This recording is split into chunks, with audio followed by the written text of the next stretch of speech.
انسانی نفسیات کے سب سے بڑے ماہر نبی رحمت علیہ السلام ہیں۔ حضور سے زیادہ انسانی نفسیات کا ماہر کوئی نہیں۔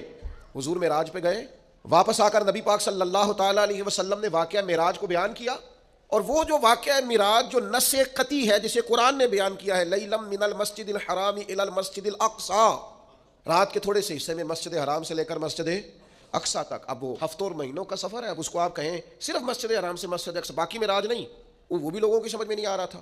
امام حاکم نے صحیح روایت نقل کی ہے، سیدہ عائشہ صدیقہ رضی اللہ تعالیٰ عنہا فرماتی ہیں جب حضور نے واقعہ معراج بیان کیا ہے نا، تو بہت سارے ایسے لوگ تھے جو کلمہ پڑھتے تھے، مسلمان ہو چکے تھے، لیکن حضور کا واقعہ معراج سن کر مرتد ہو گئے۔ انہوں نے کہا ہماری سمجھ میں نہیں آتا۔ ایک ہے حضور کو ماننا، ایک ہے نبی پاک کی ساری شانوں سمیت مدینے والے کو ماننا۔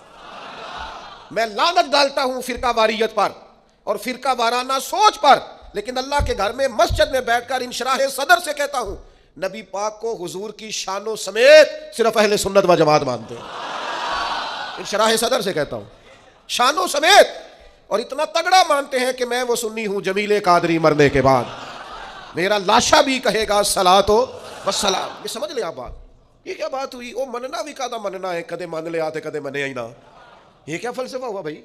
کلمہ پڑھتے ہیں، کلمہ پڑھنے کے باوجود کہنے لگے معراج سمجھ میں۔ صدیق کی سوچ بتاؤں، ان لوگوں میں سے، یہ سیدہ عائشہ بیان کر رہی ہے، امام حاکم نے اس کو لکھا ہے صحیح روایت، ان لوگوں میں سے کسی نے جا کے حضرت صدیق اکبر سے کہا کہ وہ جو سرکار فرماتے ہیں میں مسجد حرام سے مسجد اقصی تک گیا ہوں، تو آپ اسے تسلیم کرتے ہیں، اس کی تصدیق کرتے ہیں؟ تو حضرت ابو بکر صدیق فرمانے لگے یہ تو اتنی سی بات ہے، میں تو اس سے بڑی بڑی باتوں کی تصدیق کرتا ہوں۔ اور کوئی غیر فلک کتے یار گیا، کوئی جا سدراتے ہار گیا، ایک کالیاں زلفاں والا سی جڑا لنگ گرشا تو بھی پار گیا۔ یہ اتنی سی بات؟ محبوب تو جو کہہ دے، جو فرما دے، سانو قید سجن دا گہنا ہے، وہ جنج رکھے ایسا انج رہنا ہے، یہ فلسفہ حیات ہے بندہ مومن کا۔ امتی کا حق ہے کہ جو حضور فرما دے، جس وقت فرما دے، جس تناظر میں فرما دے، وہ صدق کے دل سے اسے لوگوں کی سمجھ میں نہیں آتا۔ اور جناب یہ سمجھ شریف کا قصور ہے، یہ سمجھ شریف مختصر ہے، اس لیے سمجھ میں نہیں آتا، لوگوں کی سمجھ میں بڑی چیزیں نہیں آتی۔ اب کیا وہ چیزیں چھوڑ دی جائیں گی؟